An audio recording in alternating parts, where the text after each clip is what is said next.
नमस्कार, आप देख रहे हैं न्यूज 18। मैं हूं आपके साथ मेनका चौधरी और यूपी 9 बजे की शुरुआत करते हैं शाहजहांपुर से आ रही दो तस्वीरों के साथ। बुलेटिन में सबसे पहले ये दो तस्वीर आपको दिखाएंगे जो सोशल मीडिया पर इन दिनों वायरल है। मामला थाना आरसी मिशन इलाके का है। मामूली विवाद को लेकर दो पक्ष आमने सामने आ गए, हाथ में लाठी डंडे लिए आपस में भिड़ गए। महिलाएं भी दूसरे पक्ष के लोगों को चप्पल से पीटती नजर आ रही हैं।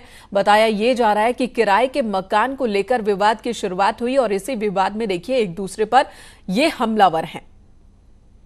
काफी देर तक यहां पर दो पक्षों में इसी तरीके से लाठी डंडे चलते रहे। महिलाएं और पुरुष कोई भी पीछे नहीं, एक दूसरे पर हमला करने से किराए के मकान को लेकर विवाद है और लंबा विवाद जो कि मारपीट में तब्दील हो गया। और वहीं मौजूद किसी शख्स ने इसका वीडियो बनाया है इस मारपीट का, जो कि अब वायरल हो रहा है। आरसी मिशन इलाके का यह मामला बताया जा रहा है। किसी को ना कानून का खौफ है ना कुछ, बस विवाद की शुरुआत होती है और विवाद में एक दूसरे पर हमला। पुलिस ने इस मामले में क्या कुछ कार्रवाई की है अभी तक ये भी आपको बताएंगे। वीडियो कब का है ये अभी तक साफ नहीं, लेकिन ये वीडियो वायरल हो रहा है। इधर लखीमपुर खीरी में स्वास्थ्य महकमे की बड़ी लापरवाही सामने आई। यहां पर हॉस्पिटल प्रशासन की संवेदनहीनता की वजह से एक शव बारिश में काफी देर तक भीगता रहा। इस मामले में डीएम ने जांच के आदेश दिए। मामला निघासन थाना इलाके का है, जहां अनिल नाम का शख्स खेत में काम करने के दौरान रोटावेटर में फंस गया था। गंभीर हालत में उसे हॉस्पिटल ले जाया गया था। डॉक्टर्स ने उसे मृत घोषित कर दिया, जिसके बाद शव को परिजनों को सौंप दिया गया। इसी दौरान बारिश होने लगी। आरोप है कि मृतक के परिजनों ने बारिश के दौरान शव को हॉस्पिटल के अंदर रखने की बात कही, लेकिन हॉस्पिटल मैनेजमेंट इसके लिए तैयार नहीं हुआ, जिसके बाद परिजनों ने शव को हॉस्पिटल के बाहर एक शेड के नीचे रखा और शव बारिश में इसी तरीके से भीगता रहा। बाहर जो जो बरामदा था उस बरामदे में रखा गया था। इसी बीच बारिश हुई, जिसके कारण थोड़ी बॉडी भीगी है और उस बॉडी को फिर इनको सवाहन उपलब्ध कराया गया था जो मृतक के परिवारीजन थे, और सवाहन के माध्यम से उसको फिर पोस्टमार्टम के लिए भेजा गया था। तो जो स्थानीय स्तर पर चिकित्सकों का प्रयास था, इसमें पूरी तरह से उनके स्तर से प्रयास किया गया था। फिर भी इस घटना की विस्तृत जांच के लिए सीएमओ साहब को आदेश दिए गए हैं कि इस घटना को जांच कर ले और अगर कोई इसमें कमी है तो उसको भविष्य में उसका निदान किया। मनोज कुमार हमारे सहयोगी लखीमपुर खीरी से हमारे साथ मौजूद है। मनोज, जो अधिकारी बाइट दे रहे हैं उसमें तो वो कह रहे हैं कि कोई लापरवाही हुई नहीं, तस्वीरें कुछ और ही कह रही हैं। एक परिवार जिसने अपने को खोया, उसकी डेड बॉडी को भी वो इज्जत हॉस्पिटल की ओर से नहीं जो मिलने चाहिए, जो प्रोटोकॉल है। बिल्कुल, मैं आपको बताना चाहता हूँ लखीमपुर खीरी की ये निघासन का मामला है, जहाँ पर एक मजदूर की खेत में काम करते समय रोटावेटर से कट के मौत हो गई थी, दर्दनाक मौत हुई थी। उसके बाद परिवार वाले उसको सीएचसी निघासन में ले गए थे, जहाँ डॉक्टरों ने उसको मृतक घोषित कर दिया था। मृतक घोषित करने के बाद डॉक्टरों ने और वहां के कर्मचारियों ने उसको शव को जब बाहर निकाला, बाहर निकालते ही पानी बरसात होने लगी। परिवार ने उनसे आग्रह भी किया कि इसको अंदर बरामदे में रख लिया जाए, लेकिन परिवार कहना कि किसी तरीके से ना डॉक्टर माना है ना हमें कर्मचारी माने हैं। जब बारिश तेज होने लगी है तो लोगों ने देखा है, आस पड़ोस के लोगों ने देखा है, उन्होंने प्लास्टिक की थैली लाकर उस शव पर रखी और भीगने से बचाने का प्रयास किया, लेकिन कहीं ना कहीं लापरवाही भरा रवैया प्रशासन का जरूर सामने आ रहा है। इस तरह की घटना पहले भी हो चुकी है। जिला अस्पताल में भी एक पिता अपने मृतक बेटे की लाश को कंधे पर रख के जी मनोज, तो ये संवेदनहीनता क्यों? क्या यहाँ पर स्ट्रेचर नहीं था? क्यों वापस अंदर नहीं रखा गया जब बारिश हो रही थी, जब तक कि एम्बुलेंस नहीं मिल जाती, जब तक कि गाड़ी नहीं मिल जाती? बिल्कुल, कहीं ना कहीं लापरवाही बिल्कुल खुल के सामने आ रही है, बड़ी लापरवाही सामने आ रही। कहीं ना कहीं एक पिता ने अपना पुत्र खो दिया था, उसके बाद वो आग्रह कर रहा था कि बरामदे में रख ले, लेकिन कर्मचारियों ने उसको सबको बरामदे में रखने से मना कर दिया। स्ट्रेचर भी मौजूद थे, लेकिन लापरवाही, अधिकारियों की लापरवाही, बड़ी लापरवाही कही जाएगी। जी मनोज, लेकिन क्या इस मामले में हम कार्रवाई की उम्मीद करें? क्योंकि जो बाइट अधिकारी दे रहे हैं वो तो कह रहे हैं कि कुछ गलत हुआ ही नहीं, तो जब वो पहले ही बचाव कह रहे हैं, पहले ही कह रहे हैं कि कुछ गलत नहीं हुआ, तो कार्रवाई क्या होगी?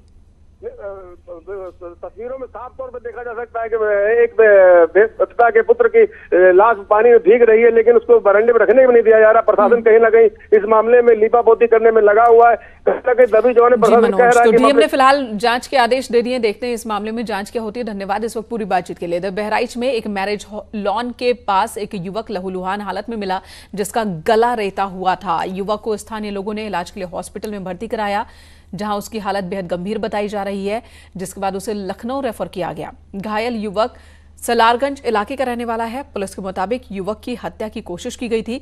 फिलहाल युवक कुछ बोलने की हालत में नहीं है। पुलिस ने मुकदमा दर्ज कर छानबीन शुरू कर दी है।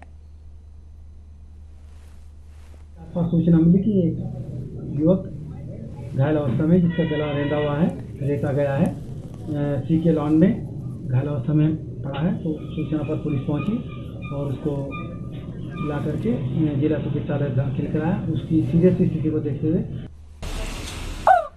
लखनऊ से बड़ी खबर आ रही है, जहां पर माफिया मुख्तार अंसारी के बेटे अब्बास से एसटीएफ ने पूछताछ की है। एक लाइसेंस पर कई शस्त्र रखने का मामला है।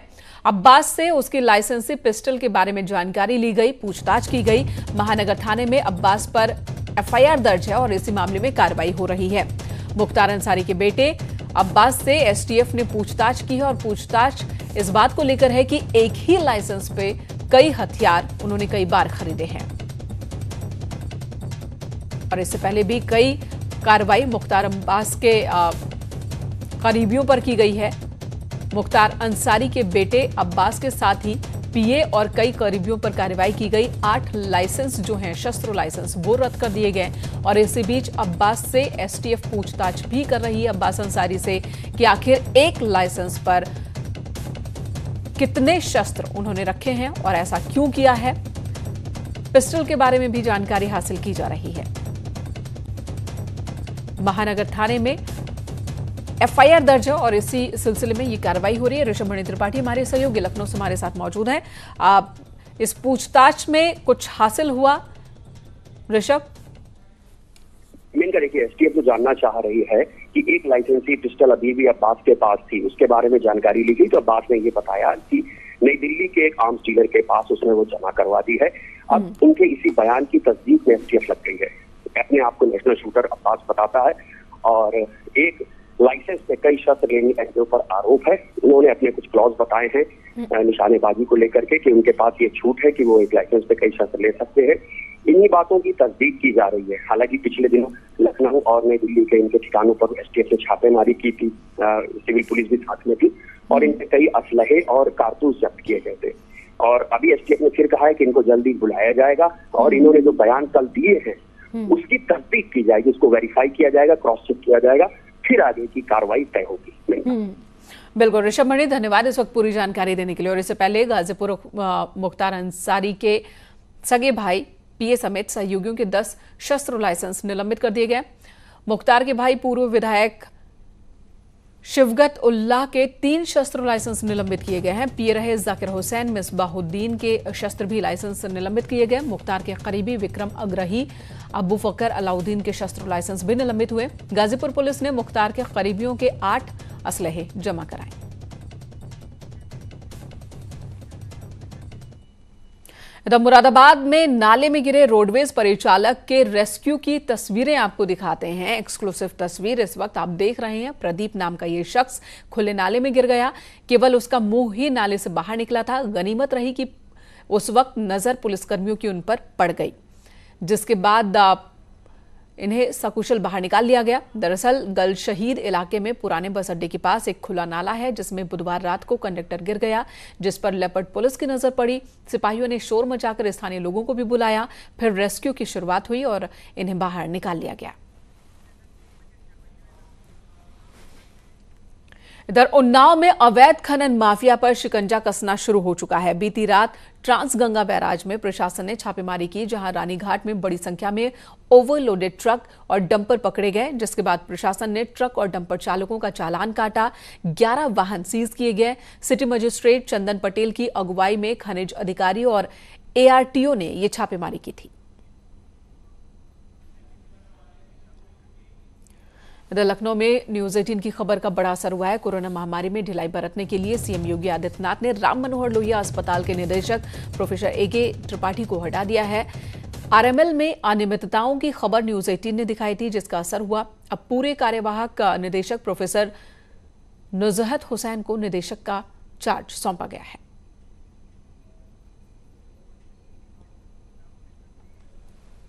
उधर संत कबीर नगर में बीजेपी सांसद प्रवीण कुमार निषाद ने आरोप लगाया कि ए.के. त्रिपाठी ने तथ्यों को छिपाकर अनियमित तरीके से आरएमएल हॉस्पिटल के निदेशक के पद को हासिल किया।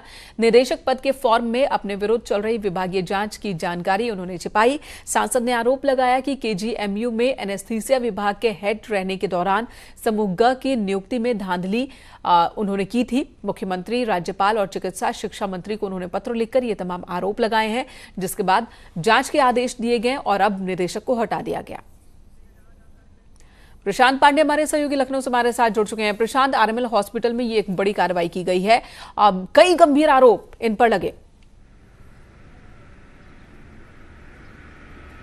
जी बिल्कुल, जिस तरीके से 27 मई को स्वयं मुख्यमंत्री ने जब यहां दौरा किया था, उसी समय यहां पर बड़ी कार्रवाई करते हुए सीएमएस के साथ में यहां पर कई लोगों के साथ नोटिस जारी किया गया था, उस पर बड़ी कार्रवाई हुई थी। उस समय निदेशक ने अपनी जहारी चीजें अपने अधीनस्थों के ऊपर डाल करके कहीं ना कहीं अपने आप को बचा लिया था, लेकिन निगाहें उनके ऊपर उसी समय से रख ली गई थी और साथ ही साथ जितनी उनकी कारगुजारियां थी, चाहे वो उनकी भर्तियों की हो, चाहे जीबी मीटिंग में पास करके नियुक्ति पत्र जो अवैध नियुक्तियां की गई थी उनको देने की हो, चाहे जो है अवैध कंपनी को यहाँ टेंडर देने की हो, ऐसी कई यहाँ पर अनियमितताएं थी जिसके ऊपर बार बार जांच की गई थी। और सबसे बड़ा मसला जब 2004 में एनेस्थीसिया में जब ये थे, उस समय इनके दौरान में जो समूह गा की नियुक्तियां की गई थी, जिसकी स्वयं उस समय के तत्कालीन लखनऊ कमिश्नर के द्वारा जांच में इनको दोषी पाए गए थे और जब निदेशक के पद पर इन्होंने फॉर्म भरा, ये सारी तथ्य इन्होंने यहाँ पर छुपा लिए और सांसद संत कबीर नगर के द्वारा जब इसको उजागर किया गया, जिसके ऊपर एक बड़ी कार्रवाई करते हुए मुख्यमंत्री योगी आदित्यनाथ ने एक संदेश दिया है कि जो भी अधिकारी इस तरीके से तथ्यों को छुपा करके अपने आप को बचाने का काम करें, एक सवाल जो आरोप लगाए गए हैं सांसद की ओर से आने पर उनके ऊपर बड़ी कार्रवाई की जाएगी। सांसद की ओर से जो आरोप लगाए गए हैं, क्या उस पूरे मामले की जांच हो गई है और ये आरोपों में सही पाए गए, जो शिकायत इनके खिलाफ उसमें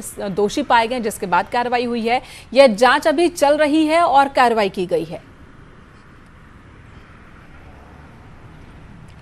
देखिए मैंने कहा, इसमें स्पष्ट रूप से उस समय के तत्कालीन कमिश्नर लखनऊ प्रशांत त्रिवेदी के द्वारा इनको जांच में दोषी पाया गया था। ये मामला पूरी तरीके से सचिवालय में था और जब इन्होंने फॉर्म भरा तो कहीं ना कहीं अपनी सिफारिश और जुगाड़ के दम पर इन फाइलों को ये दबवा ले गए थे। ऐसे में बड़ा सवाल प्रमुख सचिव चिकित्सा शिक्षा के ऊपर उठता है, जिनके पास ये पूरी पत्रावली थी, जो इस बाबत इस पूरी पत्रावली को दाबे हुए थे। ऐसे में जब स्वयं सांसद ने पत्र लिखा तो इसके ऊपर जांच हुई। उसके बाद ये मामला जब उजागर हुआ, उसके तत्काल इनकी पुराने ट्रैक रिकॉर्ड को देखते हुए तत्काल प्रभाव से इनको हटाया गया। प्रशासनिक फेलियर इनका एक बड़ा मसला था, जिसको लेकर के स्वयं मुख्यमंत्री जी के दौरे में भी तमाम खामियां उजागर हुई थी, जिसके बाद में इनको यहां पर चेतावनी दी गई थी। लेकिन सवाल तो उन्हें लेकर भी है जिनकी रजामंदी से ये निदेशक पद पर जा पहुंचे, क्योंकि अगर ये पद इन्हें दिया गया तो जांच तो हुई होगी ना इनके बैकग्राउंड की, तो वहां पर भी लापरवाही नजर आ रही है, वहां पर भी कार्रवाई होगी नहीं होगी देखने वाली बात होगी। फिलहाल आपका बहुत बहुत धन्यवाद प्रशांत, रोकेंगे आपको, धन्यवाद।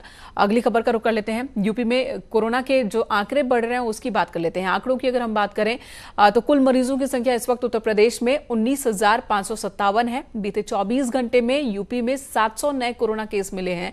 प्रदेश में अब तक कोरोना के 596 मरीजों की मौत हो चुकी है। गाजियाबाद की बात करें तो 114 नए मामले सामने आए। कल 121 मामले गाजियाबाद में सामने आए थे और आज बीते 24 घंटे में 114 नए मामले जुड़ गए गाजियाबाद में।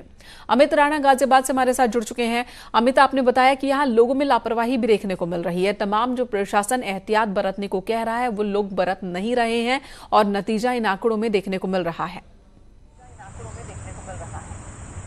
जी बिल्कुल, ये कहना अतिशयोक्ति नहीं होगी कि शासन और प्रशासन की तरफ से तमाम इंतजामात किए गए हैं। समय समय पर लोगों को सचेत करने के लिए अनाउंसमेंट भी किया जा रहा है, साथ ही कई ऐसे चस्पा भी किए गए, पोस्टर भी चस्पा किए गए हैं, जिससे लोगों को इस बात का रहे कि कोरोना से किस तरीके से बचना है, किस तरीके से सोशल डिस्टेंसिंग का पालन करना है। लेकिन लगातार 48 घंटे की अगर मैं बात करूं तो तकरीबन 250 नए केस गाजियाबाद में आए हैं। ये अपने आप में हैरान करने वाली बात है। सबसे बड़ी बात यही है कि जब से अनलॉक शुरू हुआ है, लोगों ने जो इनको रियायतें मिली थी उन रियायतों का बेवजह फायदा उठाया और ये मुमकिन है कि गाजियाबाद में सख्ती आने वाले दिनों में बढ़ाई जाए?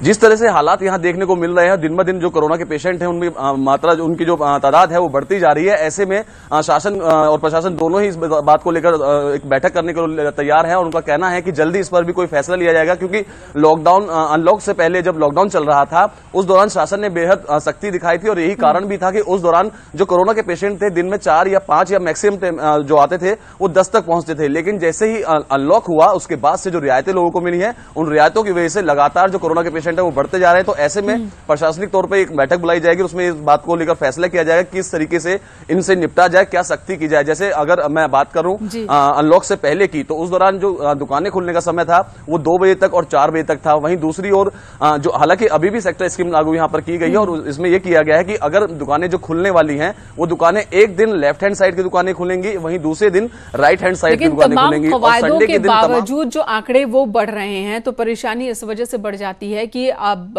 फिर आगे क्या किया जाए। धन्यवाद अमित इस वक्त पूरी जानकारी देने के लिए। इधर यूपी में कोरोना संक्रमण से जुड़े मामलों पर इलाहाबाद हाईकोर्ट में आज एक अहम सुनवाई है। सरकार को कोरोना संक्रमण से निपटने का ब्लूप्रिंट कोर्ट में पेश करना है। कोर्ट ने पिछली सुनवाई में कई सुझाव दिए थे, उन सुझावों पर सरकार ने कितना अमल किया है इसका ब्यौरा भी सरकार को कोर्ट को देना है।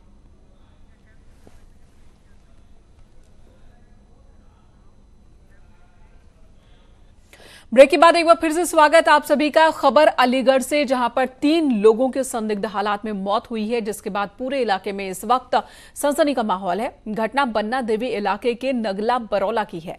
एक दंपति और भाई का शव मिला। सूचना पर मौके पर पुलिस पहुंची। तीनों शवों को कब्जे में लेकर पोस्टमार्टम के लिए भेज दिया गया है। जांच के दौरान पुलिस को एक मृतक के मोबाइल में वीडियो भी मिला है, जिसमें वो सुसाइड की बात कहते नजर आ रहे हैं। सुसाइड कर रहा हूँ, अपने मन से कर रहा हूँ, जैसे भी कर रहा हूँ वैसे ठीक है बस, क्योंकि मैं अपने घर वालों से परेशान हो गया हूँ। अब मैं ऐसी जिंदगी जी नहीं सकता, मेरे पास में कोई जवाब नहीं है, ठीक है ना। अब इसके बाद में मेरे से कोई सवाल भी मत करना कि कायरता क्या था क्या नहीं था। मैं सुसाइड।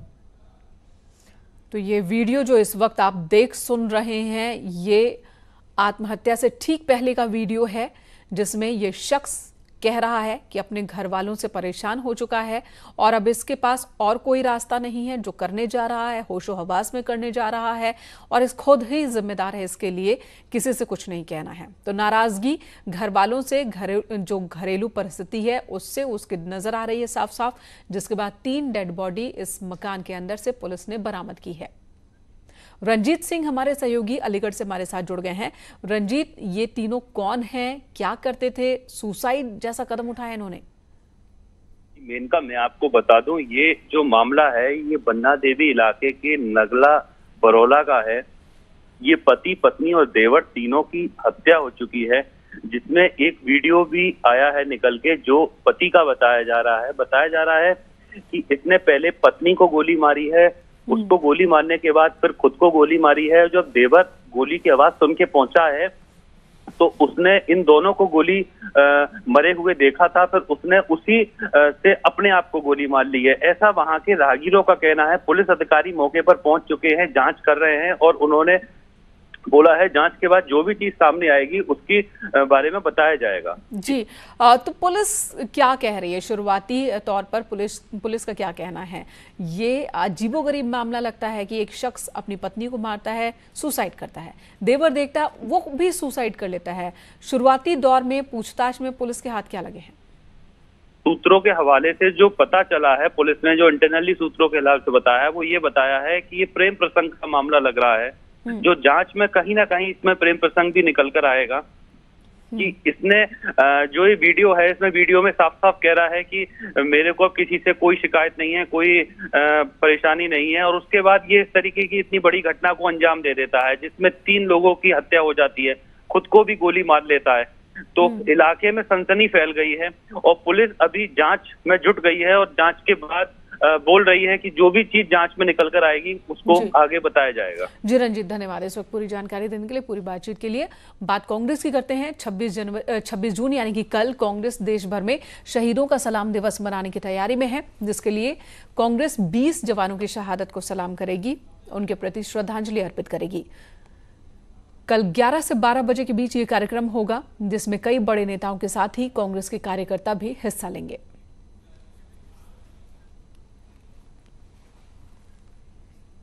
इधर केंद्रीय मंत्रिमंडल ने उत्तर प्रदेश के कुशीनगर हवाई अड्डे को अंतर्राष्ट्रीय हवाई अड्डा घोषित करने की मंजूरी दे दी है, जिसके बाद केंद्रीय मंत्री प्रकाश जावड़ेकर ने कहा कि इस फैसले से बौद्ध धर्म के विदेशों में रहने वाले अनुयायियों को कुशीनगर आने में आसानी होगी।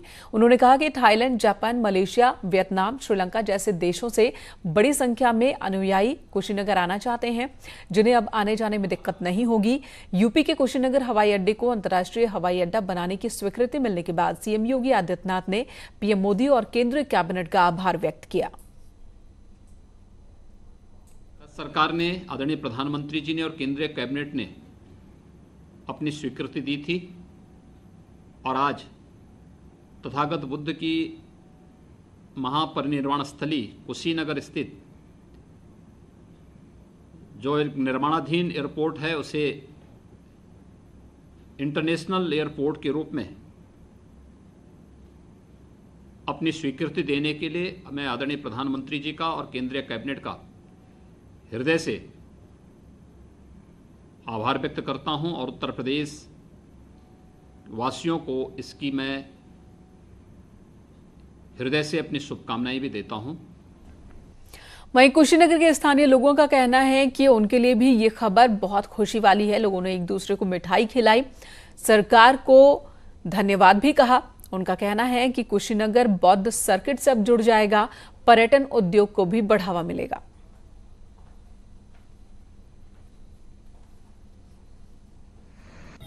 सरकार को हम धन्यवाद देते हैं कि इतने संघर्ष के बाद कुशीनगर इंटरनेशनल एयरपोर्ट घोषित हो गया और साथ ही साथ कुशीनगर के माननीय सांसद जी को भी मैं आभार व्यक्त करता हूं कि कुशीनगर के सम्मान को उन्होंने बचा लिया। ये काफ़ी गौरवान्वित पल है कुशीनगर के लोगों के लिए और यहाँ के रोज़गार के अवसर, यहाँ के लोगों के लिए रोज़गार के सुनहरे अवसर हैं। उनके डेवलपमेंट के लिए बहुत अच्छा सुनहरा अवसर है और इस तरीके से भारत सरकार का ये बहुत ही अच्छा कदम है कुशीनगर के लिए। इधर पेट्रोल डीजल की कीमतों में 19वें दिन भी बढ़ोतरी लगातार जारी रही, जिससे डीजल के दाम 80 रुपए से ज्यादा हो चुके हैं। दिल्ली में डीजल की कीमत इस वक्त 80 रुपए 6 पैसा प्रति लीटर है, जबकि पेट्रोल की कीमत 79 रुपए 96 पैसे प्रति लीटर। आज डीजल के दाम में 14 पैसे तो पेट्रोल की कीमत में 16 पैसे प्रति लीटर के हिसाब से बढ़ोतरी हुई है। 19 दिन में पेट्रोल के दाम 8 रुपए 66 पैसे बढ़े हैं। डीजल के दाम में 10 रुपए 63 पैसे का इजाफा हुआ है। अयोध्या में राम की पैड़ी मुख्यमंत्री योगी आदित्यनाथ के ड्रीम प्रोजेक्ट्स में से एक है। राम की पैड़ी पर अविरल जलधारा अब पर्यटकों के लिए आकर्षण का केंद्र बन गई है। यहां शाम होते ही जो नजारा बहुत ही मनभावक हो जाता है। फिलहाल लॉकडाउन है, लोगों की संख्या बेहद सीमित है, लेकिन उम्मीद है सभी को कि लॉकडाउन खत्म होने के बाद यहां पर बड़ी संख्या में सैलानी भी जुटेंगे। तो ये तस्वीरें राम की पैड़ी की इस वक्त आप देख रहे हैं। पुरुषोत्तम भगवान राम की जन्म धरती अयोध्या में राम की पैड़ी में जल प्रवाह फिर से पुनः योगी सरकार के नेतृत्व में शुरू हुआ है। इसके नाते माननीय मुख्यमंत्री योगी आदित्यनाथ जी को साधुवाद दूंगा, धन्यवाद दूंगा, क्योंकि इस हिसाब से अयोध्या में पर्यटक बढ़े हैं धीरे धीरे और मुझको उम्मीद लगता है कि मुख्यमंत्री जी की नज़र अयोध्या पर है और अयोध्या पौराणिक रूप में धीरे धीरे विकसित का कार्यक्रम भी चल रहा है। तो माननीय मुख्यमंत्री जी से आग्रह है और निवेदन है कि इसी प्रकार और भी थोड़ा सा ध्यान देने की जरूरत है।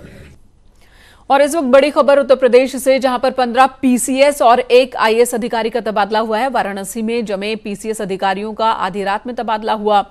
आईएएस गौरव राठी सीईओ काशी विश्वनाथ मंदिर, PCS Sanjay Kumar ADM FR Varanasi बने हैं। PCS Gulab Chand ADM city Varanasi बनाए गए। पीसीएस कमलेश चंद्र अपर आयुक्त वाराणसी बनाए गए हैं, तो PCS Satya Prakash Singh city magistrate Varanasi बनाए गए।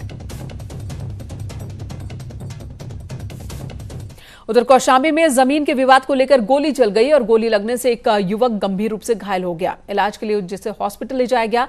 युवक की हालत नाजुक बताई जा रही है। फिलहाल उसे प्रयागराज रेफर किया गया है।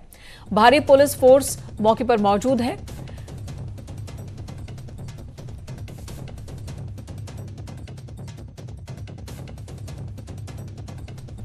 तो फिलहाल ये सराय अकिल थाना क्षेत्र के डहिया गांव का मामला है, जहां पर जमीन के विवाद में गोली चल गई और एक युवक की हालत गंभीर है। फिलहाल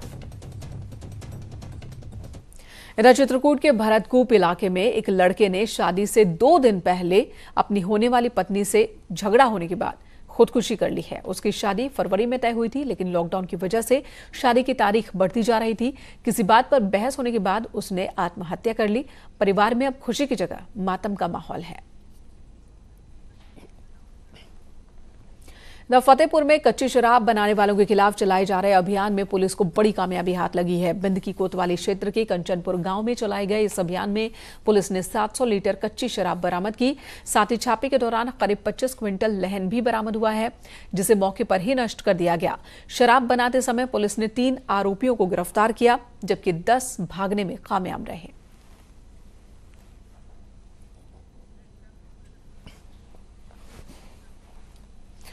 फिलहाल बुलेटिन में इतना ही। ब्रेक के बाद खबरें जारी हैं।